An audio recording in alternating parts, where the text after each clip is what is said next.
Conditions हैं decide करने के लिए कि आपका जो कर्व है वो कैसा है, पॉजिटिव है, नेगेटिव है, या फिर वो कॉन्वेक्स या कॉनकेव है, और या फिर वो ऐसा कर्व है जिसमें मैक्सिमम या मिनिमम पॉइंट्स हैं। इनकी सारी हम लोगों ने कंडीशंस डिस्कस कर ली थी। ठीक है,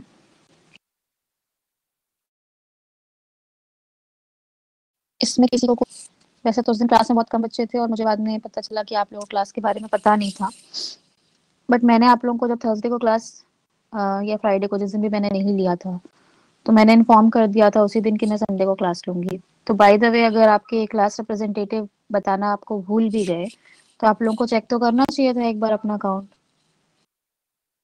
क्लास में उस दिन सिर्फ 14 या 15 बच्चे थे संडे को।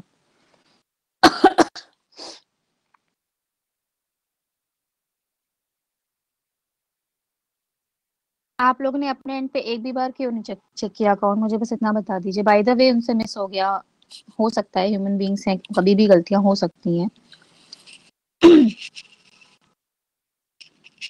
शिवम, संडे के लिए कोई आपको मैसेज क्यों करेगा कि क्लास नहीं चलेगी? संडे को तो मेरी शेड्यूल क्लास होती ही नहीं है। चलनी होगी तो मैसेज आएगा ना।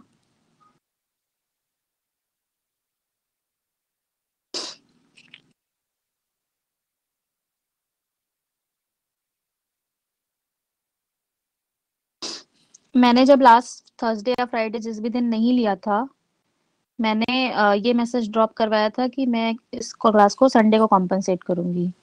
टाइम नहीं बताया था मैंने, और मैंने 9 बजे का टाइम रखा भी नहीं था, इसलिए मैंने तो 9 बजे के बाद का टाइम रखा था कि अगर किसी से मिस हो जाता तो भी वो देखते कि 11 बजे का क्लास रखा था मैंने। चले, कोई बात नहीं है। जब भी हम आप लोग को क्लास अगर पोस्टपोन करें, और अगर मैंने ये मैसेज ड्रॉप करवाया कि मैं इस पर्टिकुलर डे पे लूंगी, अब वो संडे हो या कोई डे हो, तो एक बार चेक कर लिया करिए आप लोग अपने एंड पे भी। और अगर हमने कोई डे बोला ही नहीं है तब अलग बात है। ठीक है, एक क्विक रिवीजन हम कर दे रहे हैं आप लोग के साथ। बाकी जिन लोगों ने क्लास किया, आप लोग उनसे भी थोड़ा सा डिस्कशन कर लीजिएगा। बहुत ज्यादा कुछ मैंने ऐसा टेक्निकल नहीं डिस्कस किया था।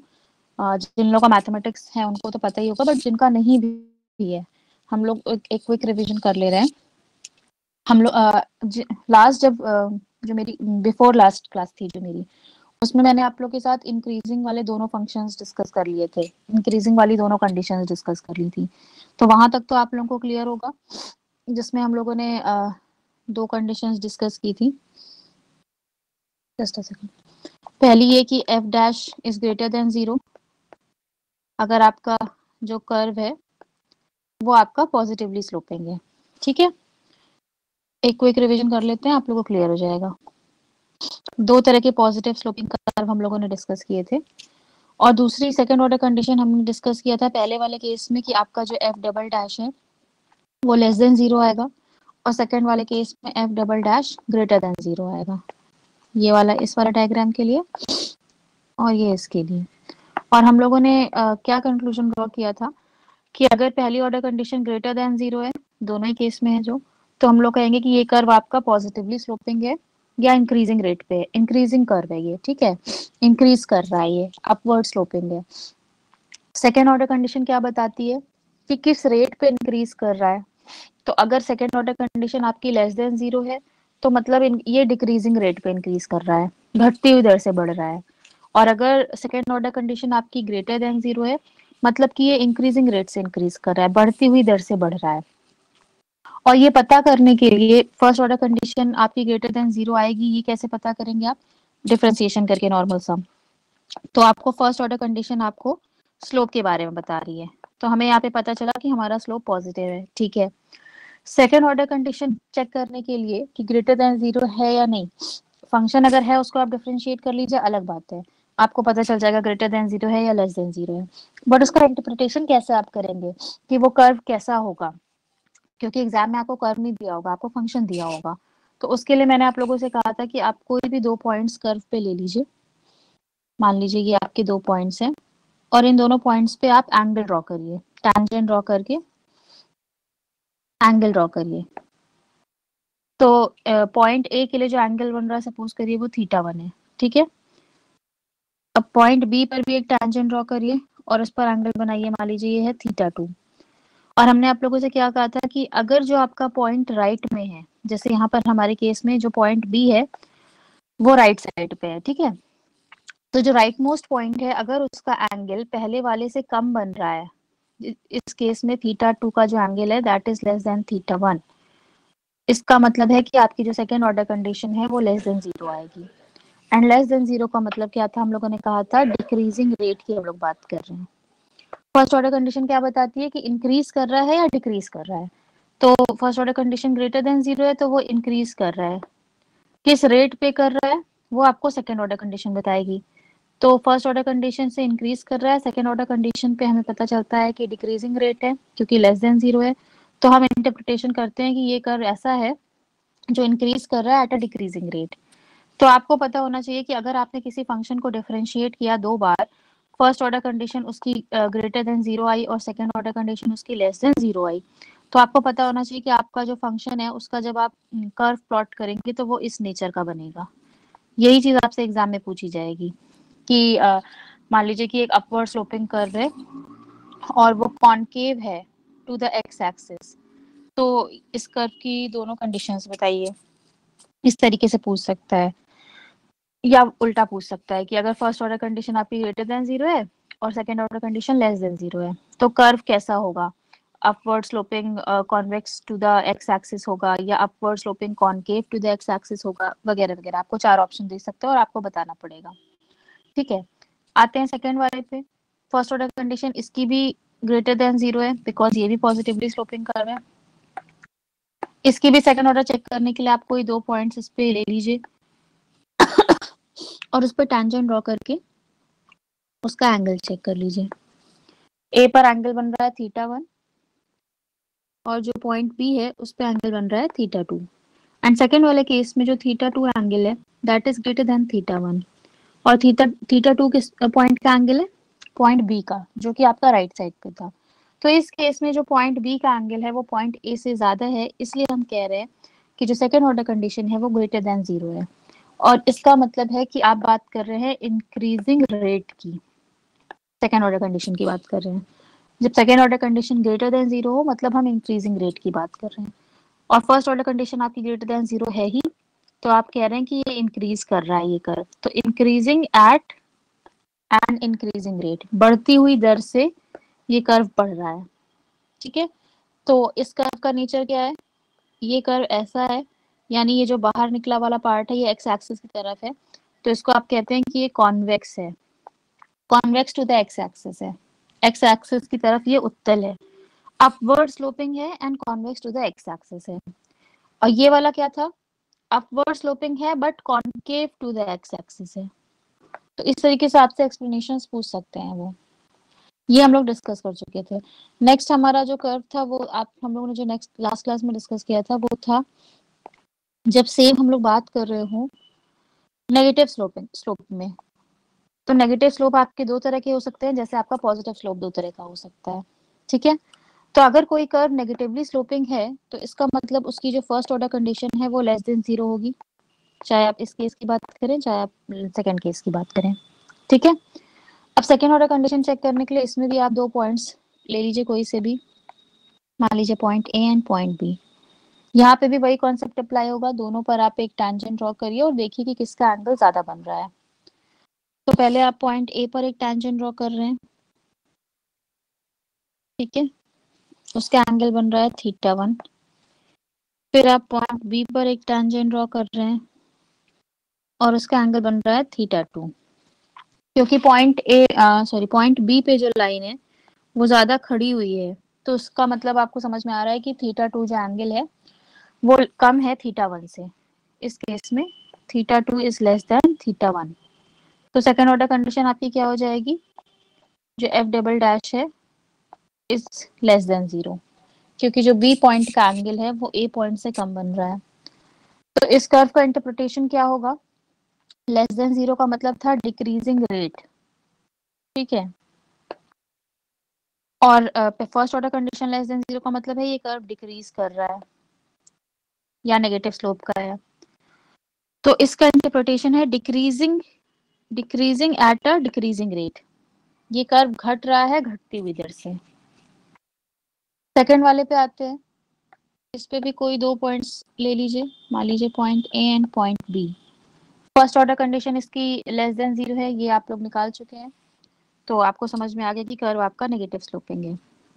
सेकेंड ऑर्डर कंडीशन के लिए पहले पॉइंट ए पे जो है उस पर आप उसका एंगल बनाइए θ1, देन पॉइंट बी पे जो है उस पर एंगल बनाइए θ2। अब इस केस में जो एंगल θ2 है that is greater than angle θ1 and θ2 आपका पॉइंट बी को डिनोट कर रहा है। तो इसका मतलब है जो आपकी सेकेंड ऑर्डर कंडीशन है इस केस में वो आपकी ग्रेटर देन 0 हो जाएगी। तो first order condition less than 0 का मतलब है ये कर्व आपका डिक्रीज कर रहा है, घट रहा है। Second order condition greater than 0 है, इसका मतलब बढ़ती हुई दर से घट रहा है, इंक्रीजिंग रेट से घट रहा है। तो इसका इंटरप्रिटेशन होगा decreasing eight an increasing rate. और इसी चीज को अगर हम दूसरे वे में एक्सप्लेन करें, मतलब इस कर्व के इंटरप्रिटेशन को हम दूसरे वे में लिखें तो हम लिख सकते हैं कि पहला वाला केस में कि ये डाउनवर्ड स्लोपिंग कर्व है, downward sloping concave to the origin. जिस साइड कर्व अंदर की तरफ घुसा होता है वो आपका कॉनकेव वाला साइड होता है। ओरिजिन आपका यहाँ पर ये है जहां से ये शुरू हो रहा है ग्राफ। तो ये जो कर्व है ये नीचे की तरफ गिरता हुआ है और ओरिजिन की तरफ ये कॉनकेव है। इसी तरीके से अगर इस वाले का इंटरप्रिटेशन लिखें सेकेंड वाले का, तो आप लिख सकते हैं downward sloping convex to the origin. Convex कौन सा साइड होता है, जो कर्व का बाहर निकला वाला साइड होता है। तो कर्व का ये साइड बाहर की तरफ है, किसकी तरफ है, ओरिजिन की तरफ है, और ये कर्व नीचे की तरफ गिरता हुआ है। तो आप ये भी इस कर्व का इंटरप्रिटेशन ये भी दे सकते हैं कि ये डाउनवर्ड स्लोपिंग है and convex to the origin है। तो आप ऐसे रिलेट कर सकते हैं कि अगर आपकी first order condition less than 0 है और second order condition greater than 0 है, तो आप बात कर रहे होंगे डाउनवर्ड स्लोपिंग कर्व की जो कॉन्वेक्स टू द ओरिजिन है, या आप बात कर रहे होंगे ऐसे कर्व की जो डिक्रीज कर रहा है एट एन इंक्रीजिंग रेट।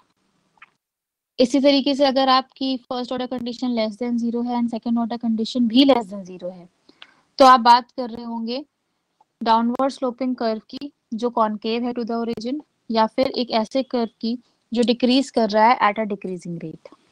ठीक है, तो ये कॉन्सेप्ट हो गया आपका डिक्रीजिंग का। अपार्ट फ्रॉम दिस, मैंने आप लोगों से ये जब तीनों कॉन्सेप्ट डिस्कस किए थे, इसके साथ साथ हमने एक आप लोगों के साथ लाइन वाला कॉन्सेप्ट भी डिस्कस किया था फर्स्ट क्लास में, लास्ट वाली क्लास में नहीं, जिसमें मैंने कहा था कि पॉजिटिव स्लोपिंग आपका ऐसा भी हो सकता है और नेगेटिव स्लोपिंग आपका ऐसा भी हो सकता है। बट इन दैट केस हम लोगों ने कहा था क्योंकि ये एक स्ट्रेट लाइन के फॉर्म में है, तो इन दोनों केस में आपकी सेकेंड ऑर्डर कंडीशन 0 हो जाएगी। बिकॉज सेकेंड ऑर्डर कंडीशन क्या बताती है कि फर्स्ट ऑर्डर कंडीशन से जो आया वो किस रेट पे बदल रहा है। तो फर्स्ट ऑर्डर कंडीशन तो आपको स्लोप बता रहा है दोनों केस में, तो यहाँ पर आपका एफ डैश ग्रेटर देन 0 है, यहाँ पे आपका एफ डैश लेस देन 0 है।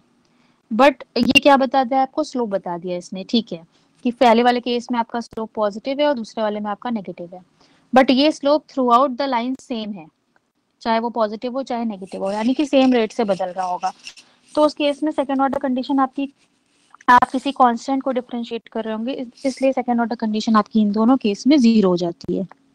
तो एफ डबल डैश यहाँ पे भी 0 होगा, एफ डबल डैश यहाँ पे भी 0 होगा। बहुत ज्यादा ये वाला पूछा नहीं जाता है, पूछा जाता है यूजुअली कर्व्स वाला ही, चाहे ये दोनों हो चाहे जो हम लोगों ने लास्ट स्लाइड में डिस्कस किया ये दोनों हो। ठीक है, तो ये दोनों ज्यादा इंपॉर्टेंट है, बट ये केसेस भी एग्जिस्ट करते हैं तो आप लोगों को पता होना चाहिए। तो ये बेसिक है जो आप लोगों को बेसिकली मल्टीपल चॉइस क्वेश्चंस में ही पूछता है आप लोगों से, या अपार्ट फ्रॉम दैट कहीं और अगर किसी वे में पूछ सके तो, अभी तक तो नहीं पूछा है, बट नॉलेज होनी चाहिए आप लोगों को इसके बारे में। अब मेन वाले पार्ट में आते हैं जो हम लोग ने मैक्सिमम मिनिमम वाला डिस्कस किया था। मैंने जो यहाँ तक डिस्कस किया आप लोगों के साथ, उसमें हमने आप लोगों से कहा कि स्लोप या तो नेगेटिव होगा या तो पॉजिटिव होगा, और नहीं तो हम बात करेंगे कांस्टेंट नेगेटिव या कांस्टेंट पॉजिटिव की। कांस्टेंट होगा चाहे वो नेगेटिव चाहे पॉजिटिव हो, अभी तक हमने ये बात किया। बट ऐसा भी हो सकता है कि आप कर्व या एक ऐसे कर्व के साथ डील कर रहे हो, उसके किसी ऐसे पॉइंट की बात कर रहे हो जहां पे उसका जो स्लोप है वो 0 हो। ठीक है, तो किसी कर्व का स्लोप 0 कहाँ हो सकता है, हम कर्व की बात कर रहे हैं, हम लाइन की बात नहीं कर रहे। तो किसी कर्व का जो स्लोप है वो जीरो तब हो सकता है जब कर्व अपने मैक्सिमम पॉइंट पर हो या आपके मिनिमम पॉइंट पर हो। जैसे मान लीजिए आप लोगों ने बिजनेस साइकिल्स पढ़ी होंगी, व्यापार चक्र आप लोगों ने पढ़े होंगे सेकेंड ईयर में, तो उसमें आप लोग पढ़ते होंगे कि फ्लक्चुएशंस होते हैं और धीरे धीरे आपका आउटपुट ऊपर नीचे डाउन उस लाइन के ऊपर नीचे होता रहता है। तो इस तरह के कर्व्स में आपको मैक्सिमम पॉइंट्स भी मिल रहे हैं अलग अलग टाइम पीरियड में, और आपको मिनिमम पॉइंट्स भी मिल रहे हैं। ठीक है, तो मैक्सिमम या मिनिमम जो आपके पॉइंट्स होते हैं, उन पॉइंट्स पे जब आप टैंजेंट ड्रॉ करें तो वो आपका हॉरिजॉन्टल होता है। सो इन दैट केस उस पॉइंट पर आपका जो स्लोप है वो जीरो होता है। तो उसी पर्सपेक्टिव से हम लोग ये अब नया जो कॉन्सेप्ट मैक्सिमम मिनिमा का डिस्कस करने जा रहे हैं, उसमें हम दो तरह के कंडीशंस डिस्कस कर सकते हैं। या तो आपका कर्व ऐसा हो और या तो आपका कर्व ऐसा हो। किसी एक कर्व में भी आपको ये दोनों फ्लक्चुएशंस मिल सकते हैं, बट हम लोग अलग अलग ले रहे हैं। ठीक है, तो इस केस में ये जो पहला वाला है, इसमें मान लीजिए हम इसको कहते हैं पॉइंट ए। तो यहाँ पर पॉइंट ए आपका इस कर्व का मैक्सिमम पॉइंट दिखा रहा है। इसी तरीके से अगर हम सेकंड वाले की बात करें, उसको कह दें कि ये पॉइंट बी है, तो पॉइंट बी यहाँ पर आपका इस कर्व का मिनिमम पॉइंट दिखा रहा है। अब बात ये है कि जब तक आपके सामने कर्व है, आप देख के बता सकते हैं कि इट इज मैक्सिमम पॉइंट और मिनिमम पॉइंट। बट जब आपके पास कर्व नहीं है, आपके पास फंक्शन दिया हुआ है और आपको फंक्शन के थ्रू पता करना है कि ये कर्व मैक्सिमम है या मिनिमम है, तो उस केस में आपको दो कंडीशंस पता होनी चाहिए, फर्स्ट एंड सेकंड ऑर्डर की। तो आपको पता है कि बिकॉज आप मैक्सिमम या मिनिमम पॉइंट की बात कर रहे हैं, जब आप यहाँ पे टैंजेंट ड्रॉ करके उसका स्लोप निकालेंगे, चाहे वो पॉइंट ए हो चाहे वो पॉइंट बी हो, ये टैंजेंट क्योंकि आपका एकदम फ्लैट है, तो इसका जो स्लोप है वो क्या आएगा, आपका जीरो आएगा। इसका मतलब है कि दोनों केस में, चाहे आप मैक्सिमा की बात कर रहे हो या आप मिनिमा की बात कर रहे हो, दोनों केस में जो आपकी फर्स्ट ऑर्डर कंडीशन है वो क्या हो जाएगी, इक्वल टू जीरो हो जाएगी। फर्स्ट ऑर्डर कंडीशन क्या बता रही है, स्लोप बता रही है। और हम दोनों केस की बात मतलब क्या कर रहे हैं, हम पॉइंट ए या पॉइंट बी की बात कर रहे हैं। तो या तो आप चाहे पॉइंट ए पर हो चाहे आप पॉइंट बी पर हो, फर्स्ट ऑर्डर कंडीशन आपकी जीरो हो जाएगी। सेकेंड ऑर्डर कंडीशन चेक करना है, बिकॉज आपको चेक करना है कि पॉइंट मैक्सिमा का है या मिनिमा का है। उसके लिए एक्सप्लेनेशन को थोड़ा डिफरेंट डायरेक्शन में ले जाते हैं। अब हम लोग जब बात कर रहे हैं मैक्सिमा पॉइंट की, तो जब आपके दिमाग में हो कि अच्छा कोई पॉइंट मैक्सिमम कब कहला सकता है, अब हम लोग मान लीजिए ये आपकी एक्स एक्सिस है और हम लोग राइट वर्ड्स ही मूव करते हैं हमेशा। ठीक है, पहला यूनिट, दूसरा यूनिट, तीसरा यूनिट, इस तरीके से हम राइट पर मूव करते जाते हैं। तो जैसे जैसे हम राइट पर मूव कर रहे हैं, किसी पॉइंट को हम मैक्सिमम पॉइंट कब कहेंगे, जब उसके पीछे का जो पार्ट था कर्व का और उसके आगे आने वाला जो पार्ट है कर्व का, वो दोनों उससे कम हो, वाई एक्सिस पे अगर हम कंपेयर करें तो, तभी वो पॉइंट मैक्सिमा हो सकता है। यानी हम क्या कह रहे हैं कि कोई भी पॉइंट आपका मैक्सिमा कब कहलाएगा, वो मैक्सिमम पॉइंट आपके कर्व का कब हो सकता है, जब उस कर्व के पीछे का जो हिस्सा था और जो आगे आने वाला हिस्सा है वो उस पॉइंट के नीचे हो, तभी वो आपका पॉइंट मैक्सिमम पॉइंट कहला सकता है। अब जब आप पॉइंट ए की बात कर रहे होंगे, दैट मीन्स आप पॉइंट ए के जितना पहले वाला जितना हिस्सा है वो तो आप कवर कर चुके होंगे, तभी आप पॉइंट ए पे पहुंचे होंगे। तो अब हमें इसकी सेकंड ऑर्डर कंडीशन चेक करने के लिए हमारे पास पीछे का हिस्सा नहीं है, हमें आगे के हिस्से पर ही फोकस करना है, यानी कि आने वाले पार्ट की हम बात कर रहे हैं। तो आने वाले पार्ट में हमें पता है कि अगर पॉइंट ए मैक्सिमम पॉइंट होगा, तो इसके आगे आने वाला जो कर्व का हिस्सा है वो नीचे की तरफ गिरता हुआ होगा, या हम कह सकते हैं कि it will be downward sloping. तो अगर हम सिर्फ इस हिस्से की बात करें कर्व के, तो ये हिस्सा क्या है, कैसा स्लोप है इस हिस्से का, नेगेटिव स्लोप है। दो तरह के हम लोग स्लोप पढ़ते हैं, पॉजिटिव और नेगेटिव। तो ये कर्व गिरता हुआ है यहाँ पर इस पार्ट में, तो यानी इस पार्ट पे ये जो कर्व है इसका स्लोप नेगेटिव है। तो यानी कि अगर हमें पता करना है कि पॉइंट ए आपका मैक्सिमम पॉइंट है, मैक्सिमा का पॉइंट है या नहीं है, आपको ये देखना पड़ेगा कि जो सेकेंड ऑर्डर कंडीशन है वो क्या होनी चाहिए, लेस देन जीरो होनी चाहिए। यानी कि आप कर्व का जो आगे आने वाला जो पार्ट है उसका जो रेट ऑफ चेंज है वो आपका क्या होना चाहिए, नेगेटिव। इसलिए हम कह रहे हैं कि जो सेकेंड ऑर्डर कंडीशन है मैक्सिमा के केस में वो आपकी लेस देन जीरो होनी चाहिए। तभी आप कहेंगे कि ये जो पॉइंट था जिसके लिए हमने ये दोनों कंडीशंस चेक की, ये आपका मैक्सिमम का पॉइंट था। तो मैक्सिमम या मिनिमम के जो पॉइंट्स हैं उसको डिफरेंशिएशन की टर्मिनोलॉजी में हम लोग मैक्सिमा या मिनिमा कहते हैं, मीनिंग वही है उसकी, बट मैक्सिमा या मिनिमा की कंसेप्ट को यूज करते हैं। अब आते हैं मिनिमा पॉइंट पे। अब जिस तरीके से ए को एक्सप्लेन किया उसी तरीके से बी के भी एक्सप्लेनेशन को रखते हैं।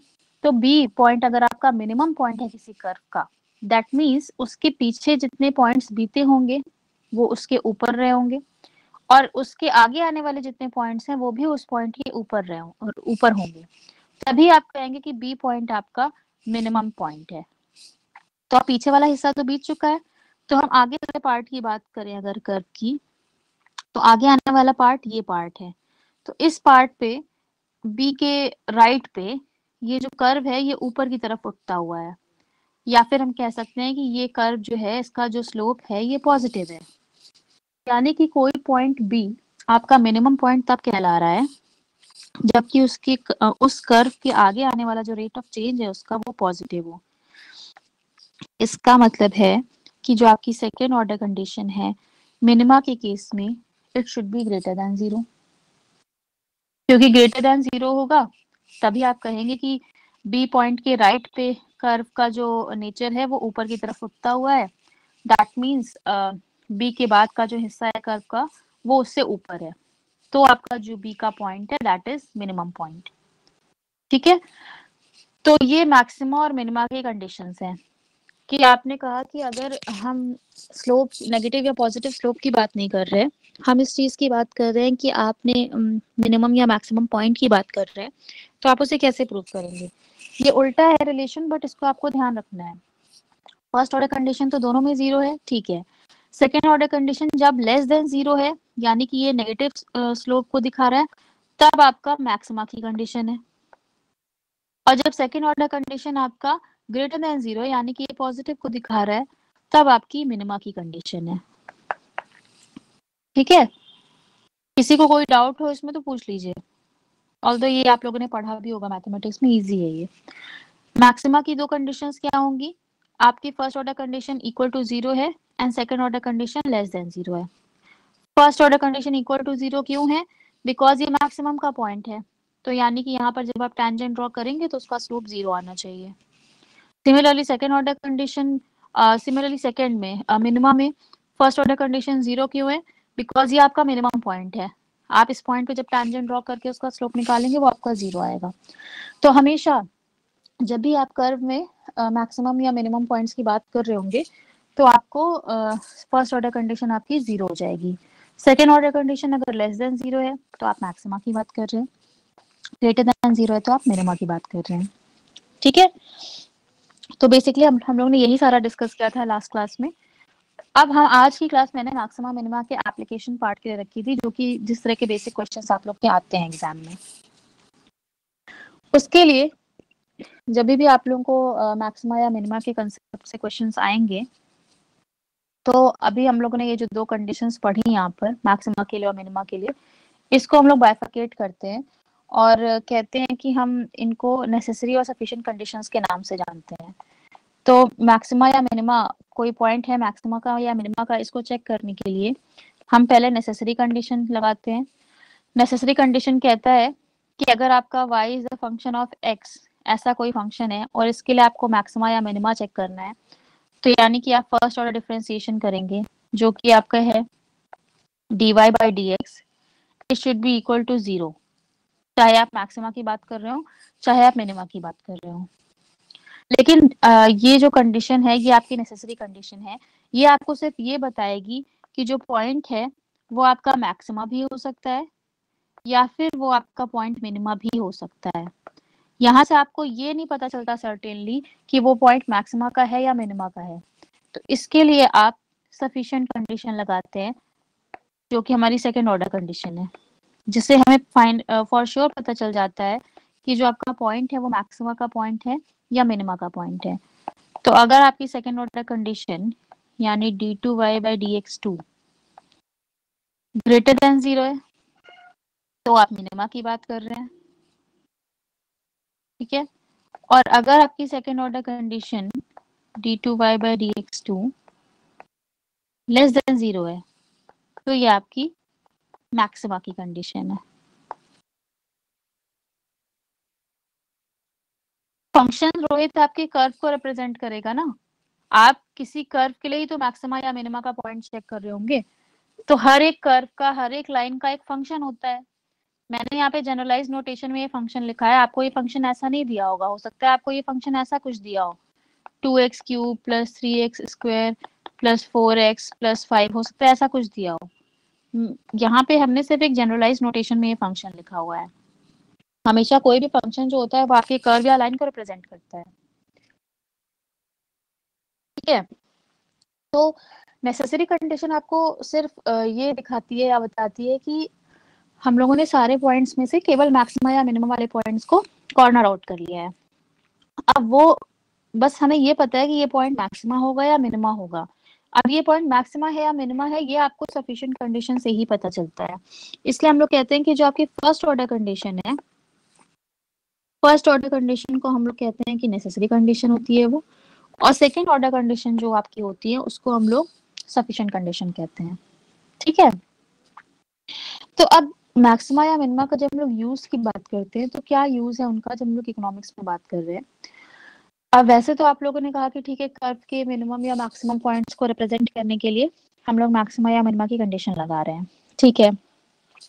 बट जब हम लोग इकोनॉमिक्स में यूज कर रहे हैं तो बेसिकली हम लोग बात कर रहे होते हैं प्रोड्यूसर्स की और कंज्यूमर्स की। तो इसमें अलग अलग इकोनॉमिक एजेंट्स होंगे जिनका अलग अलग बिहेवियर होगा।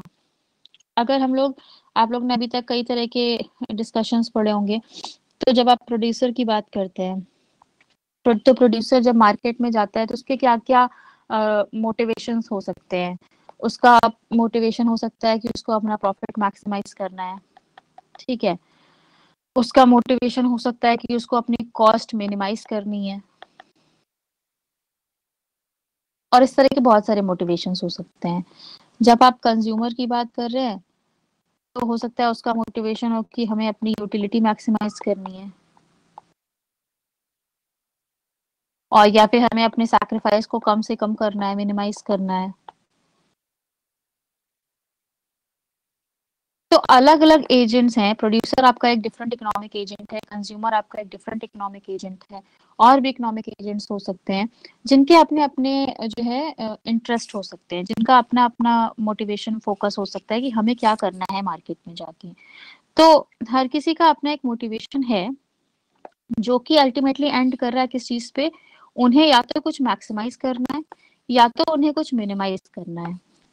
तो जब बात मैक्सिमाइजेशन या मिनिमाइजेशन की आती है इस तरीके की, जहां पर different economic agents different role play कर रहे होते हैं और अकॉर्डिंगली अपना पर्सनल इंटरेस्ट सेटिस्फाई कर रहे होते हैं, वहां पे बात आती है मैक्सिमा या मिनिमा के एप्लीकेशन की।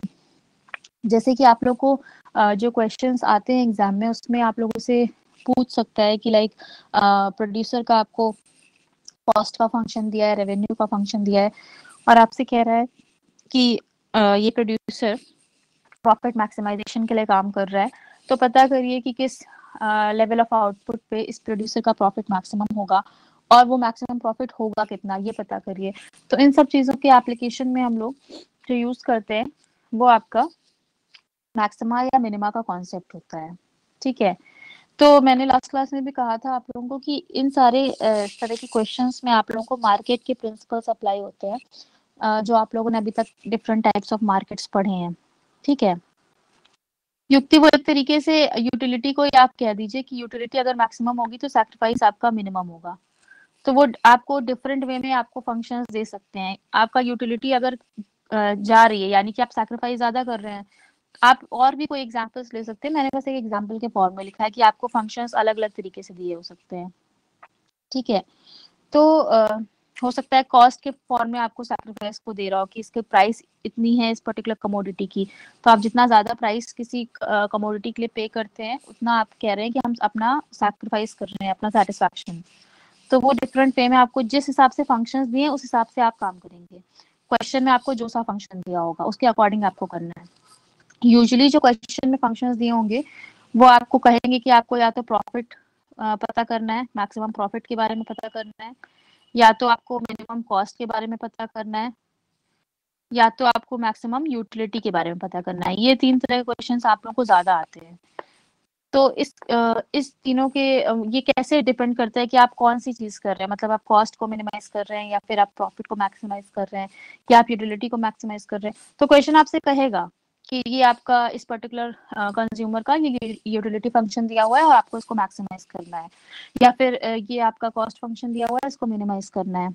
या कई बार फंक्शन नहीं दिया होगा, आपको फंक्शन को निकालने के लिए इन्फॉर्मेशन दी होगी, तो पहले आप फंक्शन निकालिए फिर आप उसको मैक्सिमाइज या मिनिमाइज करिए। तो ये डिपेंड्स कि क्वेश्चन में क्या दिया और आपको अपना लॉजिक लगाना है उसमें। लेकिन सबसे इम्पोर्टेंट यहाँ पर जो चीज आप लोगों को ध्यान रखनी है वो है, जो आप लोगों ने अलग अलग मार्केट्स में इक्विलिब्रियम की कंडीशंस पढ़ी हैं वो आप लोगों को ध्यान होनी चाहिए। एक बार उसको रिवाइज कर लीजिएगा, जैसे कि परफेक्ट कंपटीशन में कोई प्रोड्यूसर कहाँ इक्विलिब्रियम पर होता है, या फिर मोनोपोलिस्टिक कंपटीशन में या मोनोपोली में किसी प्रोड्यूसर का इक्विलिब्रियम कहाँ होता है। क्योंकि वो जो कंडीशंस है वो आपको यहाँ पर अप्लाई करनी है, बट यहाँ पर आपको क्वेश्चन में कंडीशन नहीं देगा, वो आपको पता होना चाहिए। और वो जो लॉजिक है वो पर्टिकुलर कंडीशन अप्लाई करने का, वो आपका मार्केट के सेगमेंट से ही आएगा। तो वो इन्फॉर्मेशन आपको होनी चाहिए मार्केट के बारे में। ठीक है, हम लोग एक क्वेश्चन डिस्कस करते हैं बेसिक सा, तब आप लोग को पता चलेगा कि किस तरह से आते हैं एप्लीकेशन वाले पार्ट इसमें।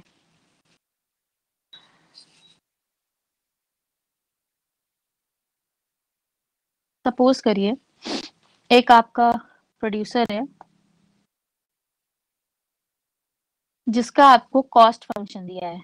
अब कई बार क्वेश्चन में सिर्फ कॉस्ट लिखा होगा, बट एक्चुअली में वो टोटल कॉस्ट का फंक्शन होगा। ठीक है, तो टोटल कॉस्ट ही समझिएगा जब भी आपको क्वेश्चन में कॉस्ट का फंक्शन दिया है, अनलेस एंड अनटिल वो बोले कि एवरेज कॉस्ट है या एवरेज या मार्जिनल कॉस्ट है।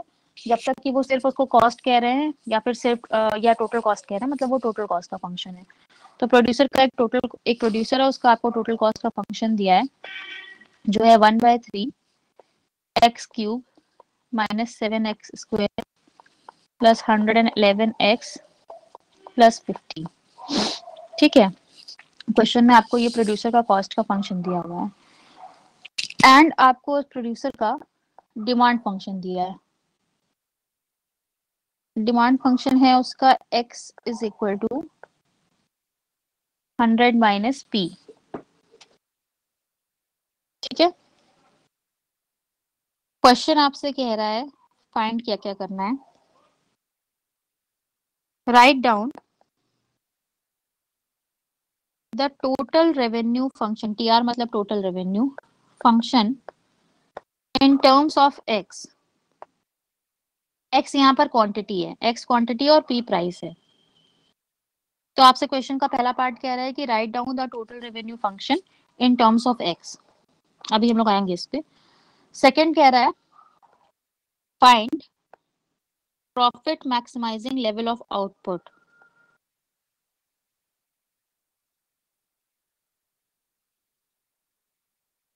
आउटपुट का वो पता लगाइए कि प्रॉफिट मैक्सिमाइजिंग लेवल पर ये प्रोड्यूसर कितना यूनिट्स ऑफ आउटपुट को प्रोड्यूस करेगा।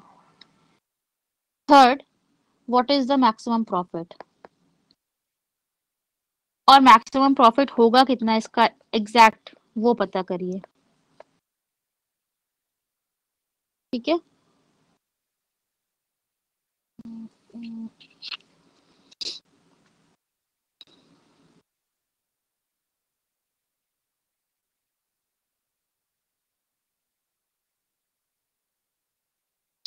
अथर्व कुमार शुक्ला, आपको इस क्वेश्चन में क्या दिक्कत हो रही है? प्राइस आपकी is equal to 3 and price decreases by 5%। तो आप प्राइस को 5% से रिड्यूस करिए और उस प्राइस को वर्कआउट करिए इस डिमांड फंक्शन के लिए। रिलेटिव इंक्रीज इन डिमांड की बात कर रहा है वो, और जो आपका न्यू डिमांड आए उस पर्सपेक्टिव, न्यू डिमांड क्या फंक्शन तो यही रहेगा। तो न्यू पी और न्यू एक्स पर आप अपना इलास्टिसिटी ऑफ डिमांड वर्कआउट करिए। आपस में आप लोग डिस्कस किया करिए कुछ कुछ क्वेश्चन, तो आप लोग को सोल्यूशन आपस में मिल जाएगा। तो देखिए ये आपका क्वेश्चन है, इसमें सबसे पहले आपको टीआर का फंक्शन फाइंड आउट करना है इन टर्म्स ऑफ एक्स। तो ये जो हमारा कॉस्ट का फंक्शन है और डिमांड का फंक्शन है, पहले इसको लिख लेते हैं नेक्स्ट स्लाइड पे, थोड़ा क्लियर होगा। टीसी का फंक्शन दिया है 1/3 x³ -7x² plus 111x plus 50 and second है आपका डिमांड का फंक्शन दिया है x is equal to 100 minus P.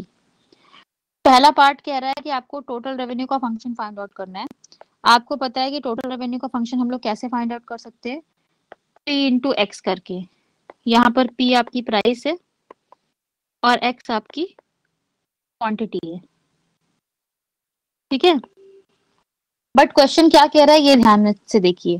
Question कह रहा है कि write down the TR function in terms of x। तो इन टर्म्स ऑफ x आपको फाइंड आउट करना है, जो कि आप अभी नहीं कर सकते इस डिमांड फंक्शन से। आपको इस फंक्शन का फॉर्म चेंज करना पड़ेगा एंड हमें इस फंक्शन को p is the function of x के फॉर्म में रखना पड़ेगा। अभी क्या है, x is the function of p के फॉर्म में, हमें इस फॉर्म में नहीं चाहिए ये।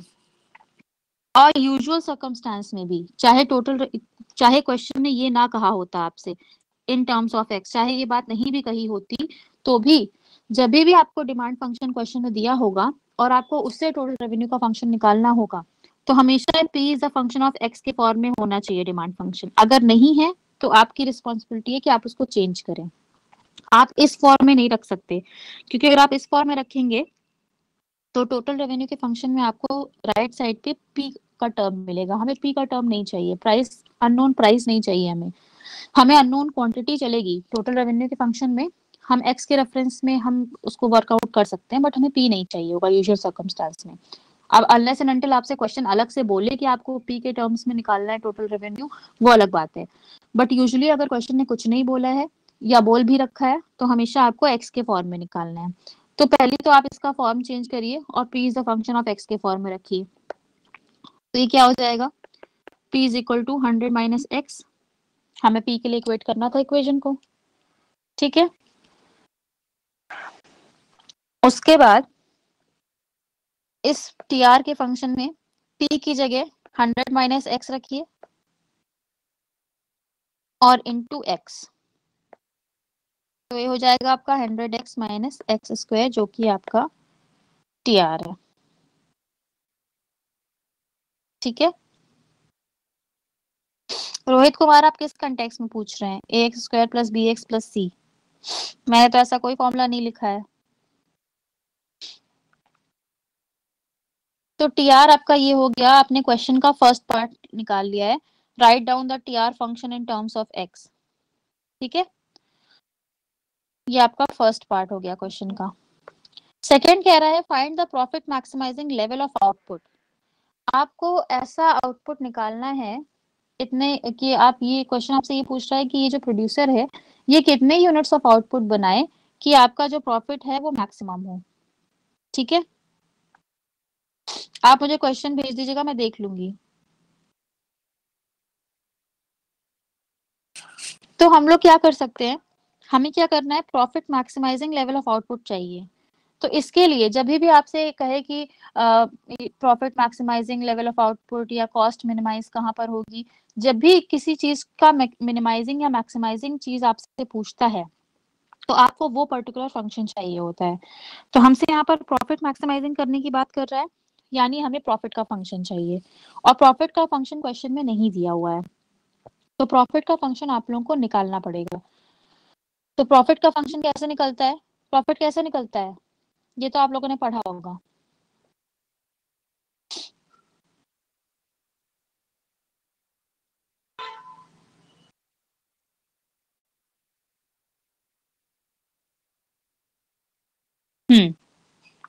M R is equal to MC भी निकल सकता है, बट हमारे पास यहाँ पर टीआर और टीसी की इन्फॉर्मेशन है, तो फिलहाल हम लोग टीआर और टीसी से निकाल सकते हैं। हम इसी से एमआर और एमसी भी से भी निकाल सकते हैं, बट हम लोग यूजुअली टीआर और टीसी से ही निकाल लेते हैं, ठीक है। तो सपोज करिए प्रॉफिट को हम पाई से दिखा रहे हैं, तो pi is equal to TR minus TC, ये करके आपको प्रॉफिट का फंक्शन मिल जाएगा। टीआर का फंक्शन जो आपने निकाला है वो रख लीजिए, 100x minus x square minus TC का फंक्शन जो आपको क्वेश्चन में दिया हुआ है 1/3x cube minus 7x square plus 111x plus 50। Open कर लीजिए और जितना सिंप्लीफाई कर सकते हैं उतना सिंप्लीफाई कर लीजिए। अब क्योंकि यहाँ पे माइनस का साइन था तो अंदर वाले सारे साइन रिवर्स हो जाएंगे, ये ध्यान रखिएगा खोलते वक्त।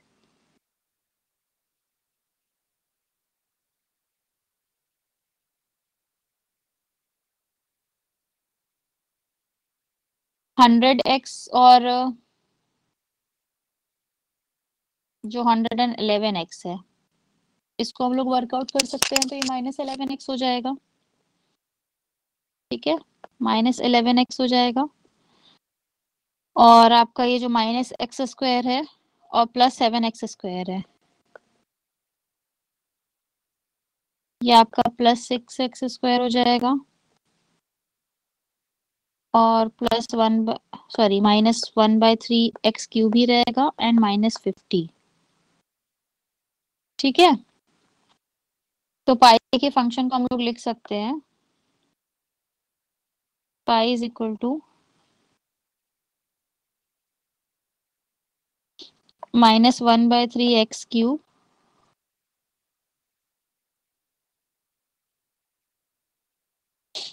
+6x² -11x -50।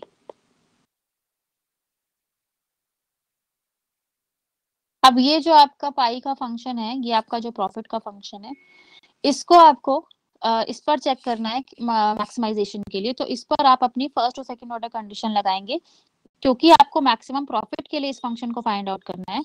तो आप मैक्सिमा वाली कंडीशन लगाएंगे। और मैक्सिमा वाली कंडीशन क्या कहती है कि first order condition equal to 0 होना चाहिए एंड सेकेंड ऑर्डर कंडीशन आपकी लेस देन 0 आनी चाहिए। तो फर्स्ट ऑर्डर कंडीशन इसके लिए चेक करते हैं, जो कि आपकी क्या हो जाएगी, d π/dx। जिस फंक्शन को आप डिफरेंशिएट करते हैं वही लिखते हैं ऊपर, तो ये ध्यान रखिएगा। ठीक है, तो ये क्या हो जाएगा, -1/3x³ का डिफरेंशिएशन -x², ठीक है, +12x -11 एंड ये आपका 0 के बराबर होना चाहिए। ये आपकी फर्स्ट ऑर्डर कंडीशन है। सेकेंड ऑर्डर कंडीशन है d2π/dx2। सेकेंड बार डिफरेंशिएट करिए, -2x +12। ठीक है, तो आपका जो सेकेंड ऑर्डर है और मैक्सिमा क्या होना चाहिए कि second derivative should be negative.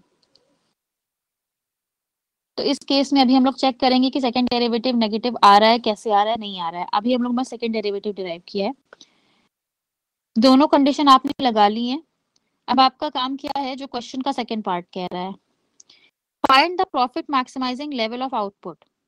तो हमेशा जब भी आपसे profit maximising level of output की बात करेगा, तो ये जो आप फर्स्ट ऑर्डर डिफरेंशिएशन करते हैं, ये जो आपका आता है इक्वल टू 0 करके, इससे आप आउटपुट की वैल्यू निकालेंगे। एक्स आपका क्या था, आउटपुट था। तो इस फंक्शन को यूज करिए, फैक्टराइज करिए और बताइए कि एक्स की क्या वैल्यू आएंगी। ये नॉर्मल फैक्टराइजेशन है जो आप लोगों ने मैथमेटिक्स में पढ़ा होगा। तो -x² +12x -11 is equal to 0। इसको फैक्टराइज करिए और देखिए एक्स की क्या वैल्यू आ रही है।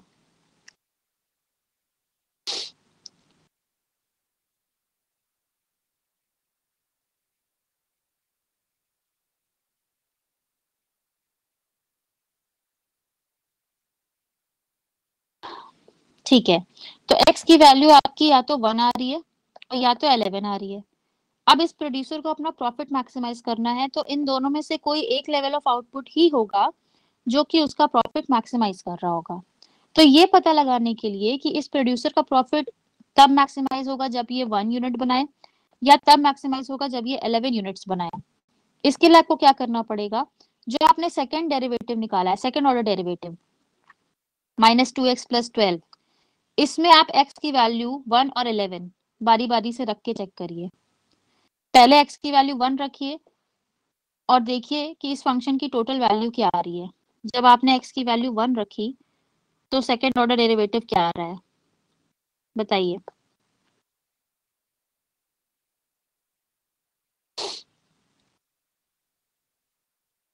10 आ रहा है।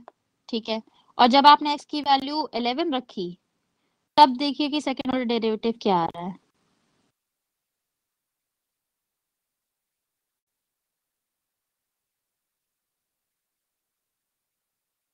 -10। तो हमें सेकेंड ऑर्डर कंडीशन क्या कह रही थी मैक्सिमा की, कि जब सेकेंड ऑर्डर कंडीशन नेगेटिव हो, तो हम देख रहे हैं कि जब x की वैल्यू हम 11 रख रहे हैं, तब हमारी सेकेंड ऑर्डर कंडीशन नेगेटिव आ रही है। इसका मतलब आप कहेंगे कि ये जो प्रोड्यूसर है, जब ये 11 यूनिट्स ऑफ आउटपुट बनाएगा, तब इसका प्रॉफिट मैक्सिमम होगा, क्योंकि तब हमारी सेकेंड ऑर्डर कंडीशन नेगेटिव आ रही है, जो बताती है कि हमारा जो पॉइंट है, ये वो मैक्सिमा का पॉइंट होगा। तो इसके लिए आप कहेंगे कि जो profit maximising level of output होगा, वो आपका x is equal to 11 units होगा।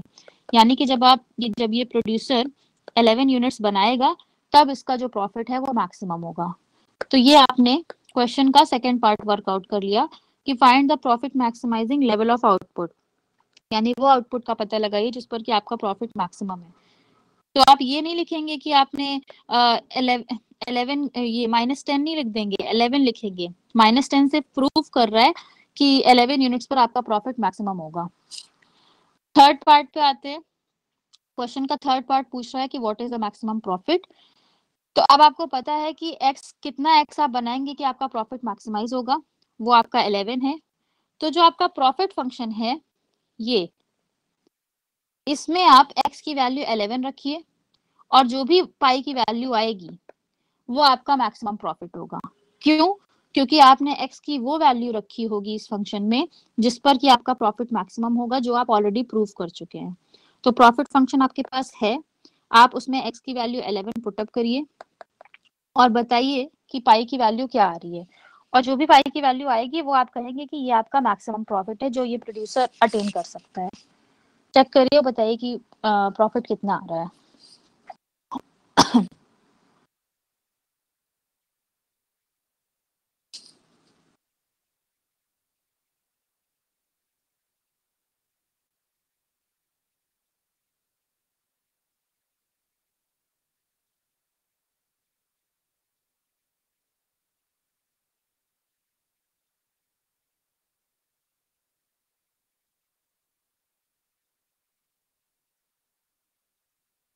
लास्ट वाला आकाश ये कह रहा है आपसे कि क्वेश्चन पूछ रहा है कि what is the maximum profit. आपको मैक्सिमम प्रॉफिट पता लगाना है कि एक्चुअली में, मतलब रुपीस में या जो भी है, उसका प्रॉफिट एक्चुअली में एब्सोल्यूट सेंस में हो कितना रहा है। तो आपके पास प्रॉफिट फंक्शन है जो हम लोग ने वर्कआउट किया था, पाई वाला। तो हमें अगर इसमें x की वैल्यू पता हो तो हम प्रॉफिट वर्कआउट कर सकते हैं। बट ये कैसे प्रूव होगा कि x की जो वैल्यू हम यहाँ पे रख रहे हैं उस पर हमारा प्रॉफिट मैक्सिमम होगा? ये ऐसे प्रूव होगा कि हमने ऑलरेडी प्रूव कर दिया है कि जब x की वैल्यू 11 होगी तो हमारा प्रॉफिट मैक्सिमम होगा, बिकॉज हमारी सेकेंड ऑर्डर कंडीशन नेगेटिव आ रही है। तो इसलिए हम x की वैल्यू 11 रखेंगे इस प्रॉफिट के फंक्शन में, यानी कि x क्यूब की जगह हम 11 क्यूब, x स्क्वायर की जगह 11 स्क्वायर एंड 11x की जगह 11 इंटू 11। इस तरह से करके आप प्रॉफिट की वैल्यू निकालिए, और आप प्रूव करेंगे कि वो जो प्रॉफिट की वैल्यू आई है वो आपका मैक्सिमम प्रॉफिट है, बिकॉज हम already second order condition prove कर चुके हैं कि x की वैल्यू जब 11 होगी तो हमारा प्रॉफिट मैक्सिमम होगा, और किसी नंबर ऑफ यूनिट्स पर आपका प्रॉफिट मैक्सिमम नहीं होगा। और क्वेश्चन आपसे मैक्सिमम प्रॉफिट पूछ रहा है, तो आपको मैक्सिमम प्रॉफिट को के लिए प्रूव करना है ये चीज।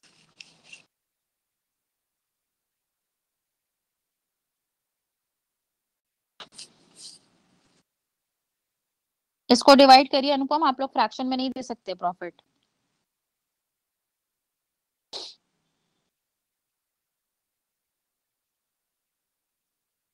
टू, अगर देखिए डेसिमल में आ रहा है, सॉरी फ्रैक्शन में आ रहा है, तो 2 डेसिमल प्लेसेस तक राउंड ऑफ करके आप लोग छोड़िएगा, क्योंकि वो यूजुअल स्टैंडर्ड फॉर्म है कि आपका 2 डेसिमल प्लेसेस तक राउंड ऑफ करके छोड़ा जाता है। बाकी नहीं तो आप अप्रॉक्स करके भी लिख सकते हैं, बट फ्रैक्शन में मत छोड़िएगा। यूजुअली राउंड में ही आता है आपका, बट कई बार आपका फ्रैक्शन में आता है तो वो डेसिमल प्लेसेस पे आपको राउंड ऑफ करना पड़ेगा। हाँ, प्रॉफिट आपका 111.33 आ रहा है। आप लिखेंगे कि ये आपका मैक्सिमम प्रॉफिट है जो ये प्रोड्यूसर अटेन कर सकता है, और आप क्वेश्चन का थर्ड पार्ट भी सॉल्व कर रहे हैं। तो इस तरह के जो क्वेश्चन है ना, वो लॉन्ग में आते हैं आप लोगों के, मतलब एक कंप्लीट लॉन्ग का क्वेश्चन आपका ये है जिसमें आपको profit maximising level of output पूछेगा, मैक्सिमम प्रॉफिट पूछेगा, और आपको फर्स्ट और सेकंड ऑर्डर कंडीशन वर्कआउट करना होगा। ठीक है, तो ये हमने आप लोगों के साथ एक बेसिक क्वेश्चन डिस्कस किया है। इस तरह के क्वेश्चंस आप लोगों को जो भी मिले वो आप प्रैक्टिस कर लीजिए। कल वाली क्लास में हम कुछ डिफरेंट टाइप के क्वेश्चंस डिस्कस करेंगे, हैं सारे मार्केट के ही बेस्ड क्वेश्चंस, बट अलग अलग किस तरह के क्वेश्चंस आ सकते हैं वो हम आप लोग के साथ डिस्कस कर रहे हैं। तो इस आज जो ये जो इस तरह का क्वेश्चन सॉल्व किया है, इस तरह का जो भी क्वेश्चन मिले अनसॉल्व में वो आप सॉल्व करिएगा। कुछ डिफरेंट टाइप के क्वेश्चंस हैं, उसको हम लोग कल की क्लास में डिस्कस करेंगे। आशुतोष कुमार, मुझे नहीं पता आप लोग का पेपर ऑनलाइन होगा कि ऑफलाइन होगा। अब ये तो कोविड की कंडीशन पर डिस्कस करेगा कि कोविड कैसा जा रहा है, उसके हिसाब से डिपेंड करेगा। अभी फिलहाल क्लासेस तो ऑनलाइन ही है। देखिए कोविड के केसेस अभी तो बढ़ ही रहे हैं, तो अभी तो मत ही मानिए कि ऑफलाइन कुछ सीन है, बट प्रिपरेशन इसी हिसाब से करिए कि अगर ऑफलाइन हो गया तो आप लोग दे पाए।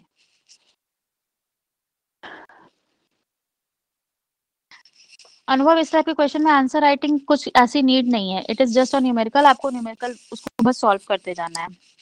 और क्वेश्चन में जो जो चीजें पूछ रहा है आप बस वो लिखते जाइए, कि जैसे आपने एक्स की वैल्यू निकाल लिया कि 11 यूनिट्स आ रहा है, और क्वेश्चन में कहा था कि आपको profit maximising level of output निकालना है, तो आप कहिए कि ये जो एक्स की वैल्यू 11 है ये आपकी प्रॉफिट मैक्सिमाइजिंग वैल्यू है। फिर आपने प्रॉफिट निकाल लिया कि पाई की वैल्यू 111.33 है, तो आपने कह दिया मैक्सिमम प्रॉफिट है। और ये जो आप लोग यहाँ पर प्रॉफिट निकाल रहे हैं, ये pi is equal to T R minus T C, तो ये आप यहाँ पे जब ये फॉर्मूला पुट कर रहे हैं तो इसमें लिख दीजिएगा कि as per the theory, economic theory, जो आपका प्रॉफिट है वो total revenue minus total cost होता है, इसलिए हम यहाँ पर ये फॉर्मूला लगा रहे हैं। तो जब भी आप कोई ऐसा फॉर्मूला लगाएं या कोई ऐसी कंडीशन लगाएं जो आपको इस क्वेश्चन से नहीं पता चली है बल्कि आपको पहले से पता है इकोनॉमिक थ्योरी की वजह से, वो आप मेंशन कर दीजिएगा, ठीक है। अनुपम, कल की क्लास में आप लोगों को क्वेश्चंस दूंगी, थोड़े से और इस टाइप के डिफरेंट टाइप के डिस्कस कर लें, तो कल की क्लास में आप लोगों को हम कुछ डिफरेंट क्वेश्चंस दे देंगे, ठीक है। क्लास ओवर होने वाली है, फिर हम लोग बाकी की चीजें कल की क्लास में डिस्कस करते हैं।